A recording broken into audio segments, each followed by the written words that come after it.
Halo, selamat pagi. Jumpa lagi di channel YouTube Pembelajaran SD Kota Semarang. Assalamualaikum warahmatullahi wabarakatuh. Anak-anak kelas 6 dimanapun kalian berada, hari ini kita akan belajar bersama-sama dari rumah. Tema 2, persatuan dalam perbedaan. Subtema 2, bekerja sama mencapai tujuan. Pembelajaran 1. Baik, sebelum kita memulai pelajaran, mari kita berdoa terlebih dahulu. Berdoa, mulai. Selesai. Terima kasih. Silakan siapkan buku paket tema 2, buku tulis dan alat tulis kalian masing-masing. Hari ini tujuan pembelajarannya yaitu 1. Siswa dapat mengidentifikasi ciri-ciri kalimat efektif pada teks tentang semangat persatuan. 2. Siswa mampu menuliskan peristiwa penting tentang semangat persatuan dan kesatuan menggunakan unsur apa, di mana, kapan, siapa, mengapa, dan bagaimana dengan menggunakan kalimat efektif. 3. Siswa dapat menyebutkan makna upaya mempertahankan kemerdekaan melalui peta pikiran. 4. Siswa mampu mengidentifikasi ciri-ciri hewan berdasarkan habitatnya. Nah, adapun materi pembelajaran hari ini yaitu antara lain 1. Kalimat efektif pada suatu bacaan. 2. Upaya bangsa Indonesia dalam mempertahankan kemerdekaan. 3. Mengidentifikasi ciri-ciri hewan berdasarkan habitatnya. Ayo kita mulai saja belajarnya. Nah, gambar apakah ini? Ada yang tahu ini peristiwa apa? Ya, betul, ini adalah peristiwa ketika Pak Soekarno membacakan teks proklamasi ya pada tanggal 17 Agustus 1945.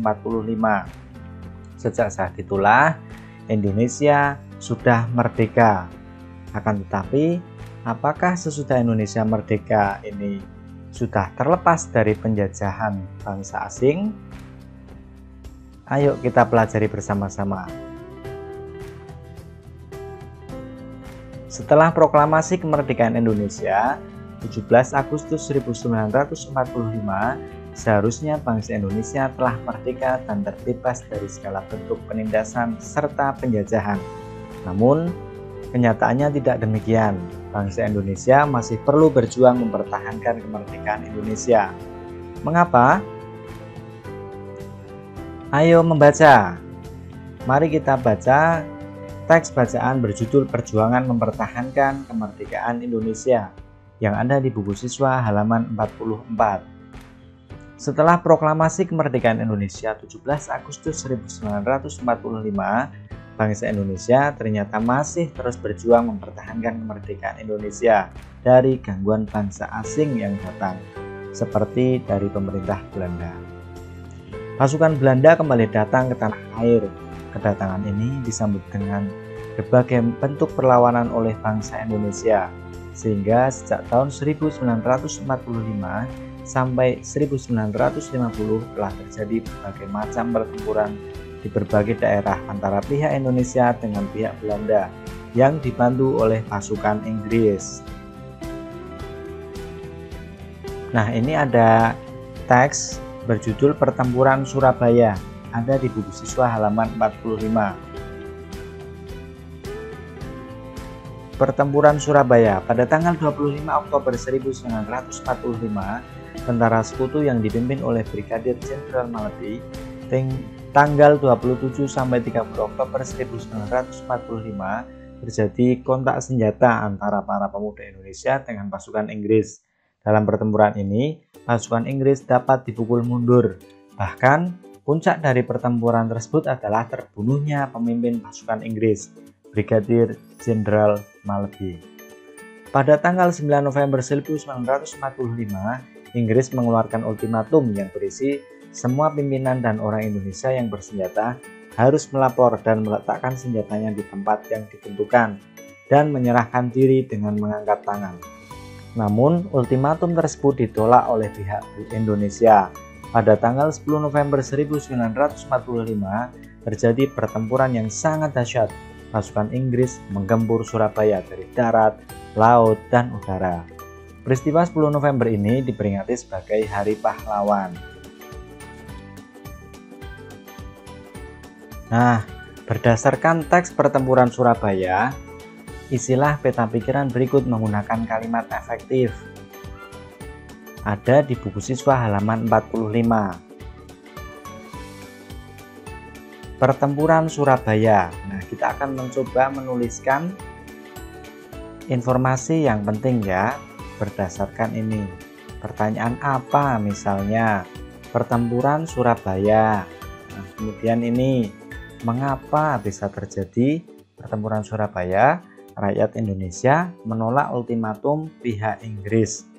Nah, silahkan anak-anak nanti kalian bisa mencoba sendiri untuk mengisi yang belum terisi ya. Ada siapa, nah ini siapa, kemudian di mana terjadi pertempuran Surabaya, kapan ya, menanyakan waktu, dan ini bagaimana. Saya yakin kalian anak-anak yang pintar pasti bisa mengerjakan dengan baik. Oke?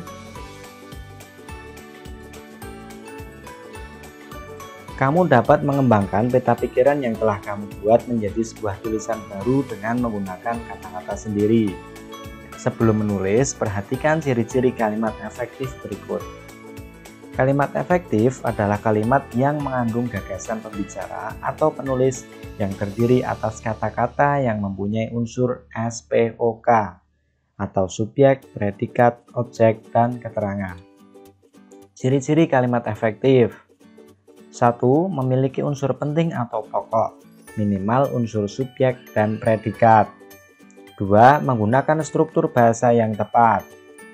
3. Memenuhi kaidah ejaan yang berlaku. 4. Menggunakan pilihan kata atau diksi yang tepat dan sesuai kebutuhan. Nah, setelah kamu tahu tentang kalimat efektif, silahkan buatlah tulisan menggunakan kata-kata sendiri tentang pertempuran Surabaya berdasarkan peta pikiran yang telah kamu buat. Gunakan kalimat efektif. Tugas ini ada di buku siswa halaman 46. Kita coba ya, silahkan. Perjuangan dalam mempertahankan kemerdekaan Indonesia tidak dapat dilakukan sendiri-sendiri. Sangat diperlukan kerjasama dan persatuan dari seluruh rakyat Indonesia agar cita-cita untuk menjadi bangsa yang bebas dan merdeka dapat tercapai. Baca kembali teks tentang pertempuran Surabaya dan jawab pertanyaan berikut. Menurut kalian, apa makna yang dapat kamu petik dari upaya mempertahankan kemerdekaan dalam pertempuran Surabaya?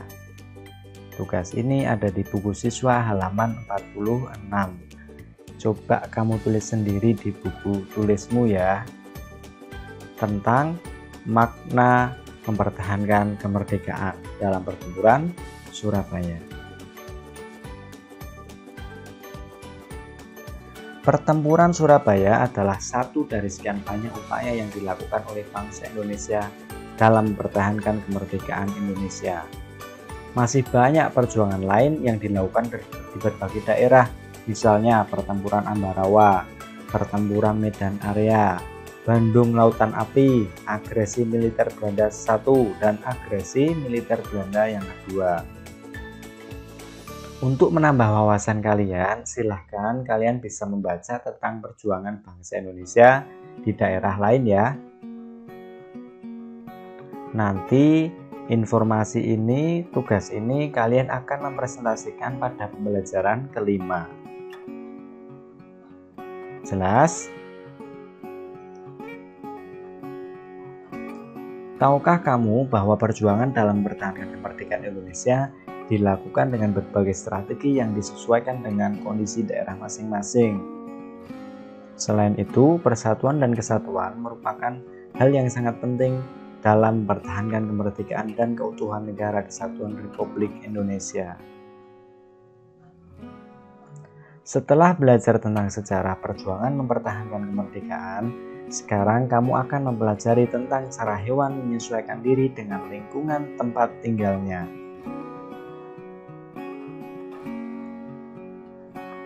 Ayo mengamati. Apakah kamu pernah mengamati ayam, bebek, ikan, dan cicak? Coba amati gambar berikut. Ayam, ya. Kemudian bebek, ikan, dan cicak. Apakah kamu mengetahui ciri-ciri hewan tersebut? Apakah kamu juga mengetahui ciri-ciri tempat tinggalnya? Coba tuliskan pada diagram yang ada pada slide berikutnya. Nah, ini ada di buku siswa halaman 48, ya. Ciri-ciri hewan dan habitatnya. Ada ayam, ciri-ciri hewannya apa, ciri-ciri habitatnya apa, bebek, cicak, dan juga ikan. Kita coba satu ya, ikan misalnya. Ciri-ciri hewan memiliki insang atau memiliki insang dan sirip. Kemudian ciri-ciri habitat berada di air. Silahkan untuk hewan-hewan yang lain kamu coba kerjakan sendiri ya. Ayam ciri-cirinya apa, kemudian habitatnya bagaimana, dan juga bebek, dan terakhir cicak. Bisa kan? Oke, kita lanjut. Menurut kalian, sesudah mengerjakan tadi, apakah terdapat hubungan antara ciri-ciri hewan dengan habitatnya? Tuliskan kesimpulanmu. Nah, ini ada di buku siswa halaman 49.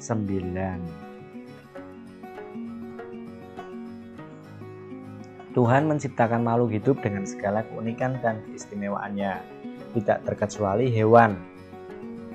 Keunikan dan keistimewaan hewan tersebut kita kenal dengan ciri khusus. Ciri khusus pada hewan tersebut mempunyai hubungan yang erat dengan tempat tinggalnya. Misalnya, ikan memiliki insang untuk bernapas di dalam air. Cicak memiliki perekat pada kakinya untuk dapat menempel di dinding. Dan bebek memiliki selaput pada kakinya agar dapat berenang di air. Ayo membaca. Nah, sekarang kita lihat ini. Pernahkah kamu mengamati bebek berenang di kolam? Mengapa bebek dapat berenang dengan baik? Mari kita coba baca bacaan yang berjudul Bebek yang ada di buku siswa halaman 49. Bebek memiliki ciri khusus yang disesuaikan dengan tempat tinggalnya. Bebek hidup di darat. Namun untuk mencari makan, bebek biasanya berada di air. Ciri khusus yang dimiliki bebek untuk mencari makan berupa paruh yang agak panjang dan lebar pada bagian ujungnya. Bebek mencari makan di air seperti kolam, sungai, sawah, atau danau yang dangkal. Bulu bebek dilapisi oleh minyak sehingga tidak basah jika terkena air. Ketika bebek keluar dari air dan berada di darat, bebek biasanya mengibas-ibaskan bulunya sehingga air yang menempel di tubuhnya keluar. Apa yang akan terjadi jika bulu bebek tidak dilapisi minyak dan air menyerap ke tubuhnya? Selain itu, bebek juga memiliki ciri khusus lainnya, yaitu selaput pada kakinya. Selaput tersebut digunakan untuk berenang.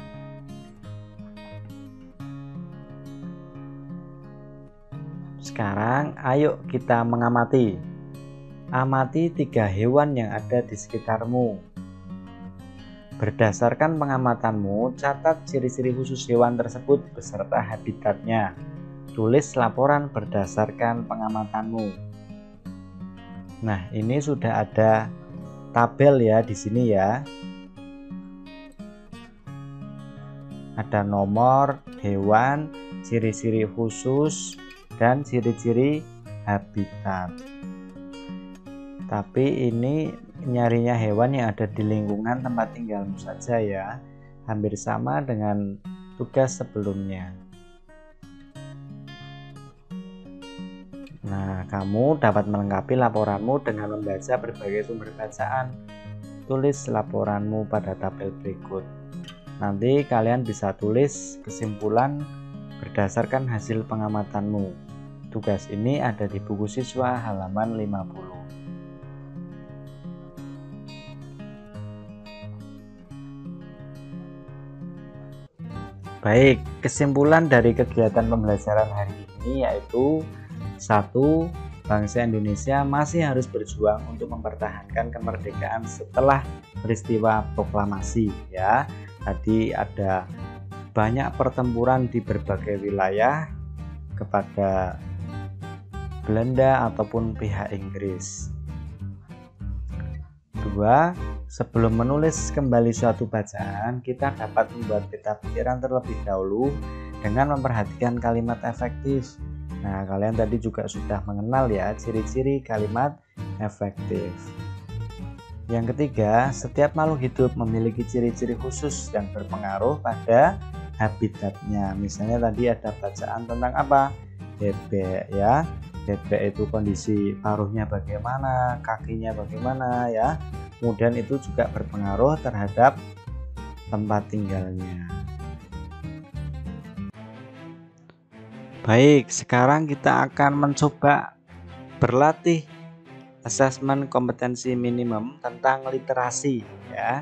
Jadi dari materi yang tadi sudah kita pelajari bersama, kita akan mencoba berlatih AKM literasi. Kerjakan soal-soal berikut. Nah, soal-soal ini nanti kalian bisa jawab di kolom komentar ya. Jangan lupa tuliskan juga namamu, kemudian dari SD mana, lalu kalian beri komentar dengan menjawab pertanyaan-pertanyaan berikut. Sudah siap? Mari kita mulai. Pertanyaan nomor 1. Pada tanggal 9 November 1945, Inggris mengeluarkan ultimatum yang berisi semua pimpinan dan orang Indonesia yang bersenjata harus melapor dan meletakkan senjatanya di tempat yang ditentukan dan menyerahkan diri dengan mengangkat tangan. Tadi pada bacaan pertempuran Surabaya. Bagaimana reaksi rakyat Indonesia? A. Menerima ultimatum tersebut. B. Mematuhi perintah Inggris. C. Melakukan instruksi Inggris. Atau D. Menolak dan melawan Inggris. Silahkan kamu pilih salah satu jawaban yang menurut kamu tepat. Pertanyaan nomor 2, perhatikan pernyataan berikut. 1. Memiliki unsur penting atau pokok, minimal unsur subjek dan predikat. 2. Terdapat penggunaan kata yang berulang. 3. Menggunakan struktur bahasa yang tepat. 4. Memenuhi kaidah ejaan yang berlaku. Dari pernyataan tersebut, yang merupakan ciri-ciri kalimat efektif yaitu A. 1, 2, dan 3. B. 1, 3, dan 4. C. 1, 2, dan 4. Atau D. 2, 3, dan 4. Silahkan pilih salah satu jawaban yang menurut kalian benar.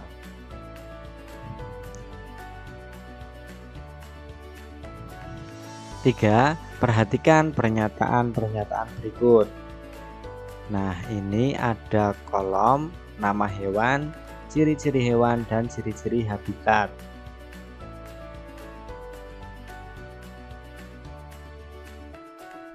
Dari pernyataan tersebut, pasangan yang paling tepat yaitu A. 1, A dan 1. B. 2, C dan 3. C. 3A dan kedua. D. 4, B dan 4. Yang satu ini maksudnya kolom yang ini ya, nama hewan. 1 itu artinya ayam, 2 itu bebek, 3 itu ikan, 4 cicak. Sedangkan yang kolom A ini CAB ini adalah yang bagian sini kolom 2, ciri-ciri hewan. A. Memiliki insang. B. Memiliki perekat pada kaki. C. Memiliki selaput pada kaki. D. Memiliki 2 kaki dan cakar. Sedangkan yang ketiga ini menunjukkan ciri-ciri habitat. 1 lumpur, 2 air, 3 dinding, dan 4 tanah. Silakan menurut kalian pasangan yang tepat itu mana antara nama hewan, kemudian ciri-ciri hewannya yang mana, dan ciri-ciri habitat. Pilih salah satu jawaban yang menurut kalian tepat ya.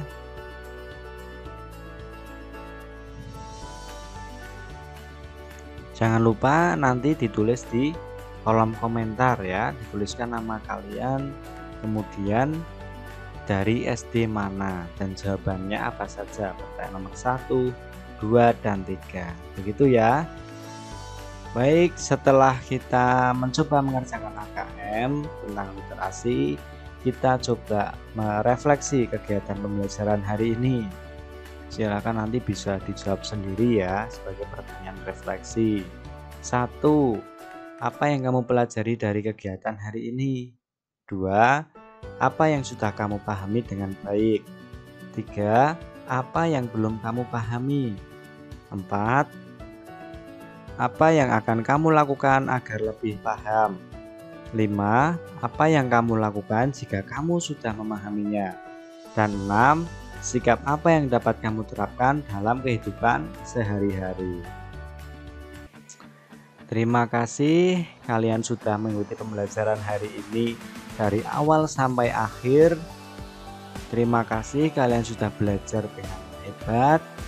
Ini dari kami, tim pengembang konten YouTube pembelajaran SD Kota Semarang.